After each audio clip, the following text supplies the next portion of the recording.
In the memoir, The Boy Behind the Curtain, Tim Winton explores how individual and collective experiences invite responders to see the world differently through vulnerability and fear that challenges the reader's assumptions. The two texts in the memoir that achieve this are Havoc, A Life in Accidents, and The Demon Shark. Havoc is about Winton's experiences of fear and vulnerability associated with motor vehicle accidents, while The Demon Shark describes his experiences in regard to vulnerability and the fear of sharks. A related text that also represents the reflection on human experiences and ignites the responder to see the world differently is Black Eyes. Black Eyes is a short video of a man describing a horrific story when he and 1,100 men were capsized from their boat and stranded in the water surrounded by hungry sharks. Winton's persuasive memoir, The Demon Shark, and the related text, Black Eyes, demonstrates how fear and vulnerability can shape the views around us. This is evident where Winton has a tirade regarding the media's perceptions of sharks in The Demon Shark, stating, "Sharks are not machines." The metaphor compares sharks to weapons of destruction that can maim and kill. Winton states that there is more to sharks than them just being scary and dangerous creatures, and that the media sensationalize them, playing on people's fear of the unknown. However, the text Black Eyes correlates to what the media is saying in The Demon Shark. During this scene, the main character Quint is telling his story to two marine biologists.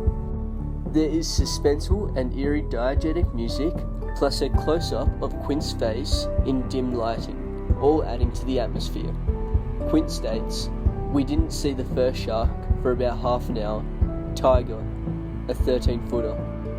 After Quint's statement, there was a close-up of the faces of the dumbfounded and frightened marine biologists, showing that even the most adamant shark lovers' opinions can be challenged to perceive sharks differently. Another occasion The Demon Shark demonstrates how fear and vulnerability can shape the views around us is when Winton states, "Shark slaughter is savage and not just unsustainable, but potentially catastrophic for our oceans." The use of sibilance and emotive language creates a sinister tone, showing Winton's views of just how vulnerable sharks are to the fear of human species. Henceforth, this proves that The Demon Shark and related text, Black Eyes, can shape the views around us through humans' fear and vulnerability. Vulnerability and fear are human experiences that are also explored in Havoc, A Life in Accidents, and Black Eyes, that impacts not only individuals, but whole communities. This is evident in Havoc when Winton reflects on a car accident he had seen as a young boy.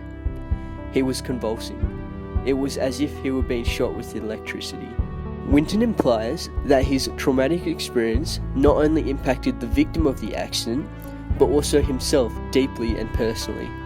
The simile conveys the graphic movement was so intense, he continues to feel vulnerable about accidents even in his adulthood.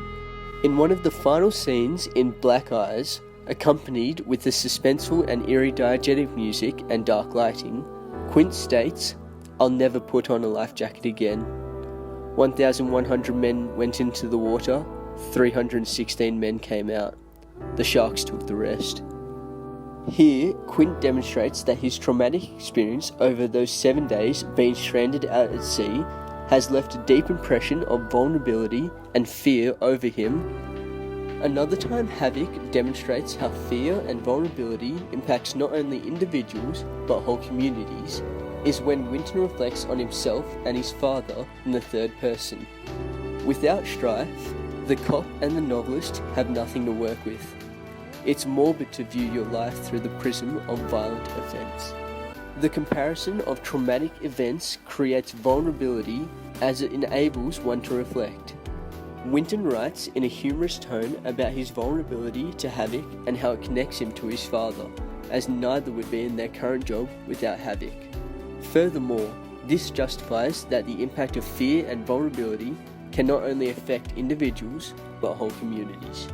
In conclusion, I believe Tim Winton's memoir, The Boy Behind the Curtain, explores how individual and collective experiences invite responders to see the world differently through vulnerability and fear that challenges the reader's assumptions.